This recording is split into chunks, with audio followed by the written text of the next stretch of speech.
We've now gone over the first 7 books in the Halo series, and with that, the Bungie era is over.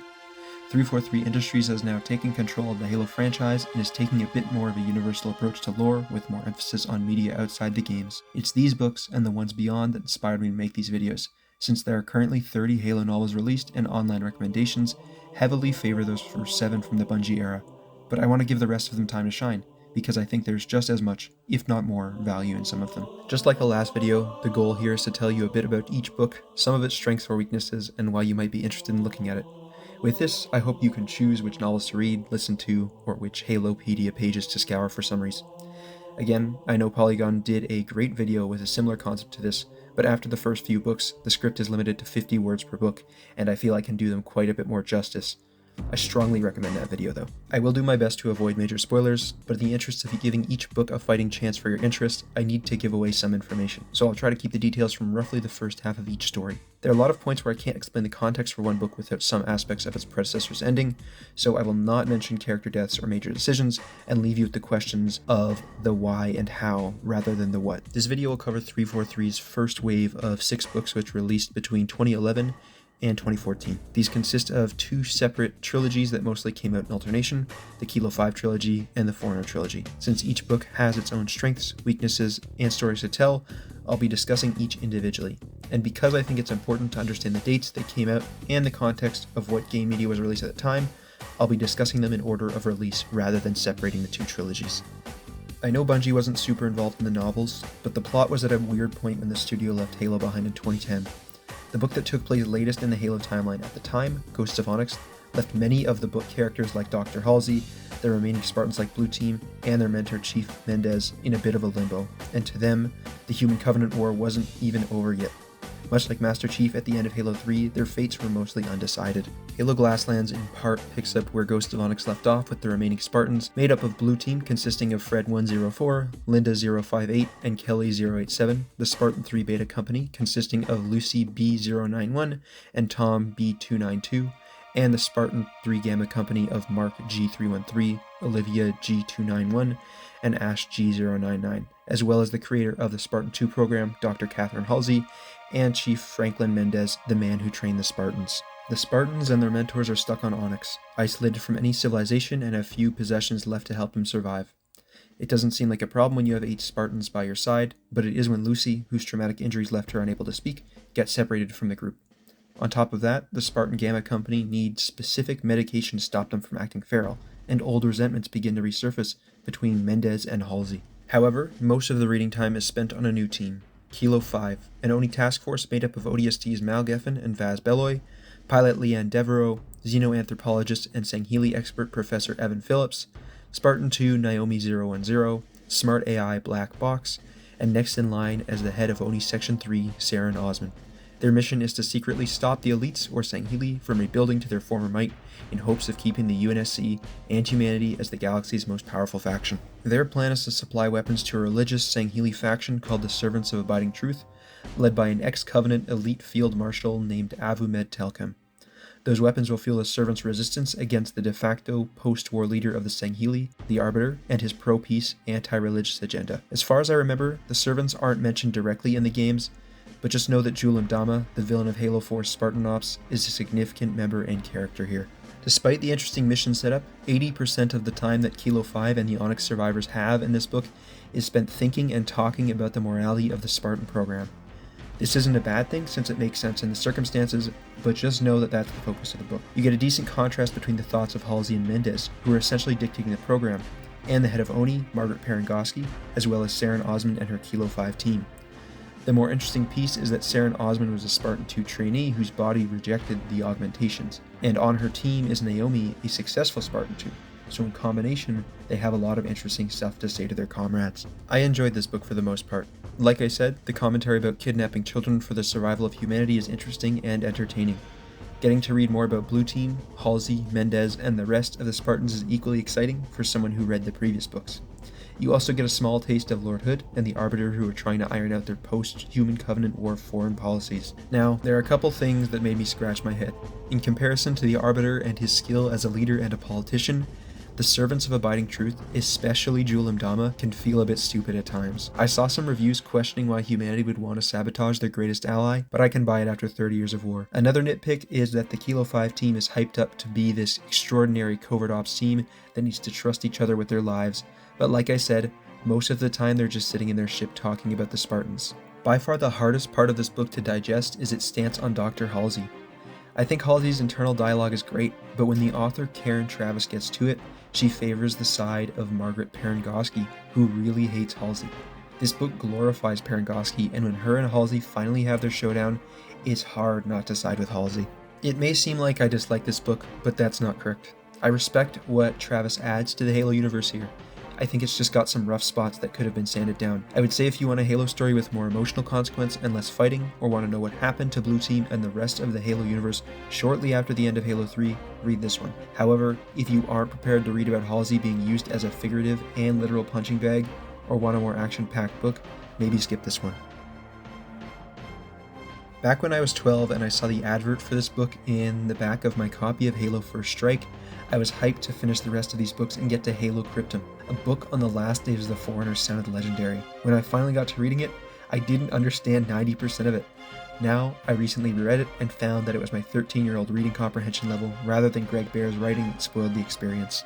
It follows a young Forerunner named Bornsteller makes eternal lasting in his coming-of-age story to find the mythical key that will open the use of precursor technology to the Forerunners, the precursors being an even more advanced species before the Forerunners. His search brings him to a planet called Erd Tyrene, which we know as Earth, where he meets two humans named Chakas and Riser. They guide Bornsteller to a dormant Forerunner technology site in hopes of tricking him, but they manage to activate the technology and accidentally open a prison like Cryptum that has held the Didact for thousands of years. They're swept up by the now awakened Didact in his quest to catch up with his wife, the Librarian, and her plans for the galaxy.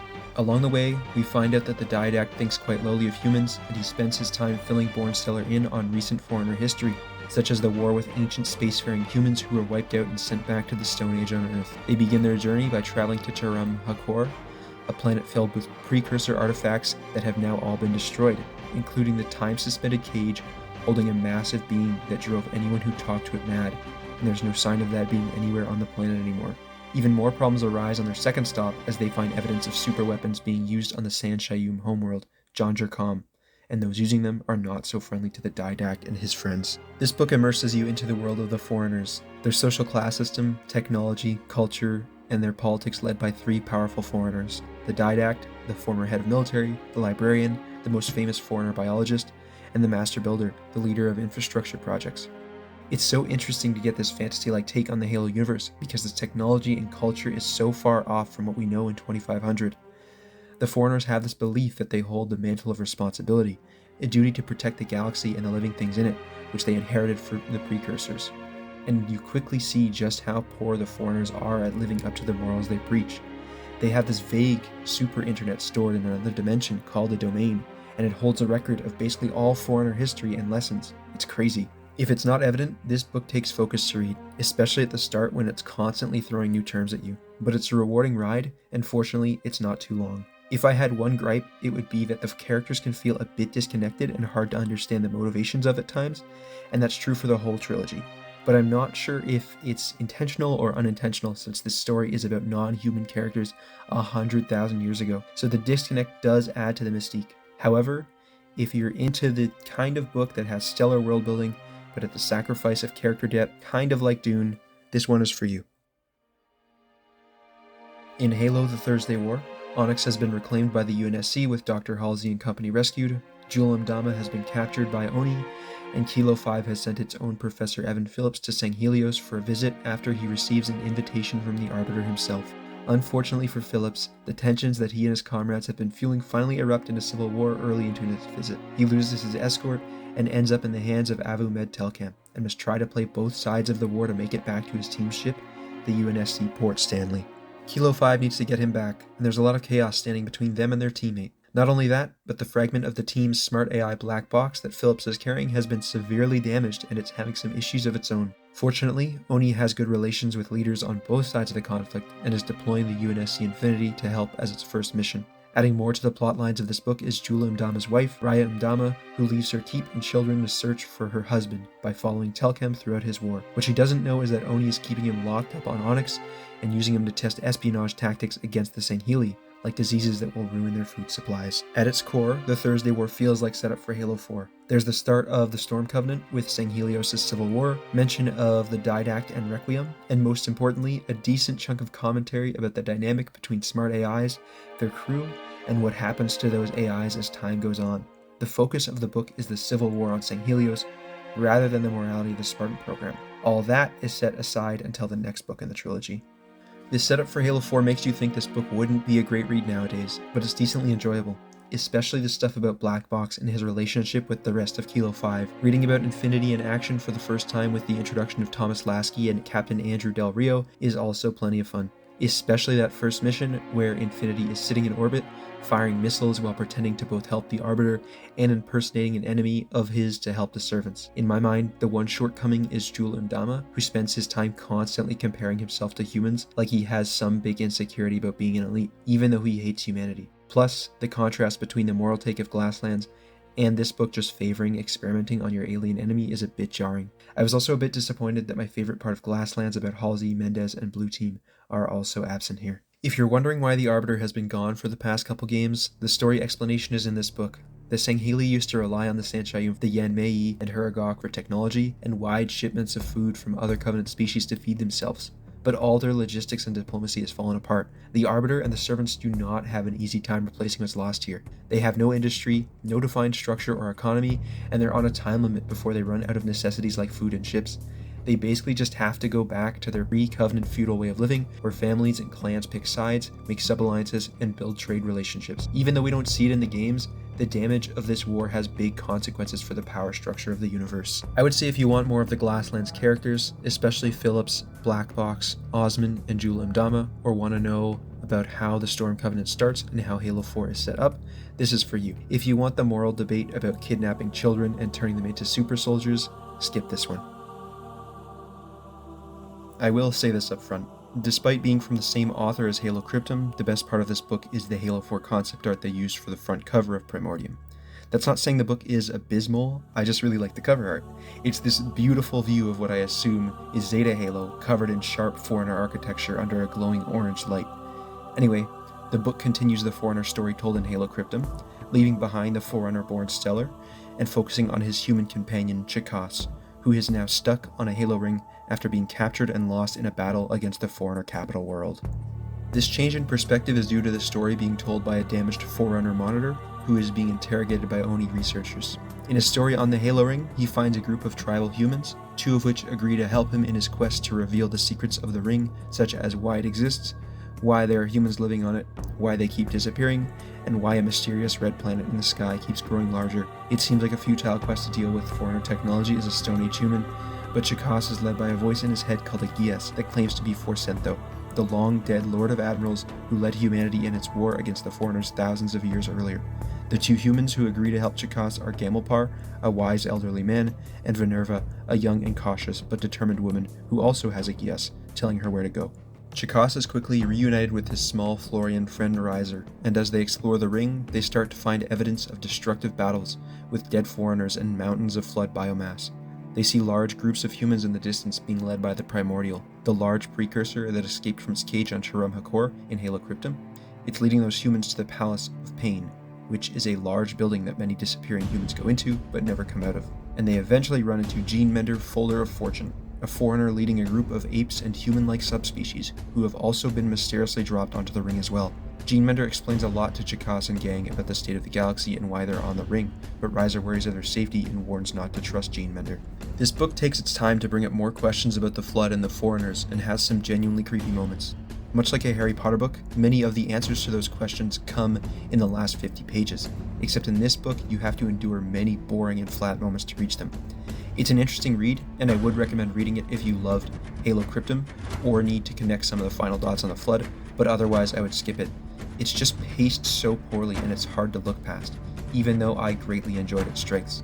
But a huge disclaimer that reading this makes Halo Renegades, possibly my favorite of all these books, far more impactful and emotional.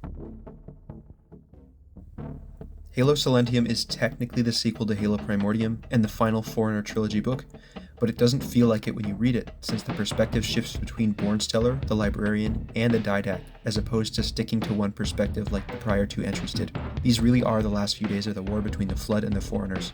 Much like Halo Reach, we know how it ends, but the big appeal is understanding how it got to that point, and why the Forerunners chose to do what they did. We learn that even though the Forerunners have incomprehensibly powerful technology, they're incredibly divided in their actions and beliefs. They don't always support each other when they can, and sometimes politics and power struggles get in the way of fighting for survival.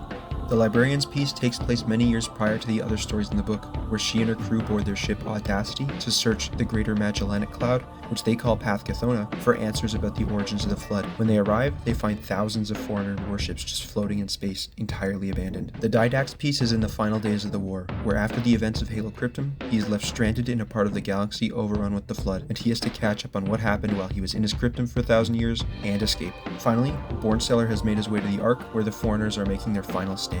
He witnesses the disagreements between the big three Forerunners, even as all they can do is fight for their lives. This book contains a much better context for Halo 4's mid-mission Reclaimer cutscene, where Master Chief meets the Librarian and gains some vague superpower. Even if you skip Primordium and Cryptum, I'd recommend this one just because of how intriguing it is to find out what happened to the Forerunners. The Librarian's plotline of her traveling to a different galaxy to uncover the origins of the Flood is especially captivating. Then again, if you haven't read Cryptum, you might need to Google some of the terms that come up. The one drawback of this book is that it isn't really the complete conclusion for a couple of these characters, but more open-ended interpretations until their stories are told in later media. Halo 4 and Escalation in the case of the Didact, Halo Fractures in the case of Bornsteller, and Halo Point of Light for the Librarian. It's tough to say if this book or Cryptum is better, but this one may be a better standalone story if you just want the last days of the Foreigners without the world building that comes from Cryptum. And another disclaimer that this book is pretty fundamental to understanding what is happening in Point of Light, so if you ever plan on reading that, get to this one first.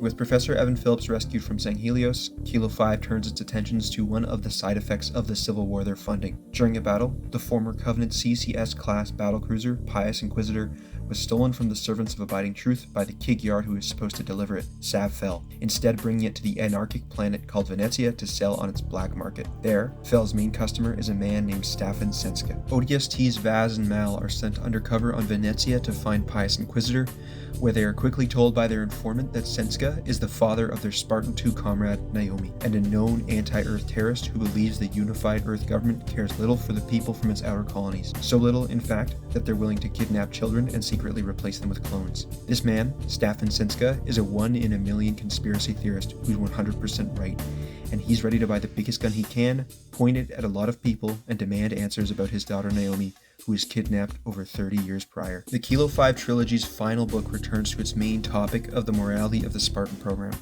Whereas Glasslands focused on whether it was morally right to kidnap children, turn them into child soldiers, conduct surgery on them, and leave clones in the homes they left behind, Mortal Dictata is about the now what, the how do we deal with the consequences of those actions. Up until this point, nobody really knew that the families of these children were left alive from the war, since they were mostly from outer colonies which were glassed by the Covenant. But this one family member is ready to make big problems. This tension-filled and character-driven premise lends to some great moments in the book, like an early chapter from Staffen's perspective on the day Naomi disappeared. What's supposed to be a normal day for him turning into pure panic is genuinely chilling. Then you have tons of moments where Mal and Vaz, who know everything, are talking to Staffen about his planned purchase of a warship, and you as a reader wonder whether telling him about what really happened to his daughter will solve everything or make him go crazy. It's a great book, but it is one of the slowest paced in the Halo series. You get more perspective on AI rampancy and the emotions that go through their circuits, plenty of thought-provoking discussion, and some great characters to lead you through it. My least favorite part of the trilogy, the Servants of Abiding Truth, are mostly absent and replaced by a squad of Kig-Yard they hired to find Pious Inquisitor, and the scenes following them are even more boring, but luckily short. Another huge piece that fell a little bit flat for me is the resolution. The whole journey, you wonder if and when Naomi will reunite with her father, and how things are going to be made right. Though I like the ending, I'm not sure the resolution feels as complete as it could have been. It's the longest of the non-anthology Halo books, but I wish there could have been a few more pages with Staffen and his discussion toward the end. If you want the emotional and moral debate of the Spartan program, read Glasslands and this one. You can basically skip the Thursday War since, like I said, it's mostly Halo 4 setup, but I definitely recommend Mortal Dictata. That has been my opinion on the 8th to 13th Halo novel. For those of you trying to get into these novels, I hope my thoughts have allowed you to have an easier time deciding on what to read. Again, these are just thoughts rather than objective truths about the stories, so I'd be happy to hear about what you agree and disagree about in the comments. My current goal is to keep making these videos, 6 or 7 books at a time, until I reach the most recent release, Halo Divine Wind.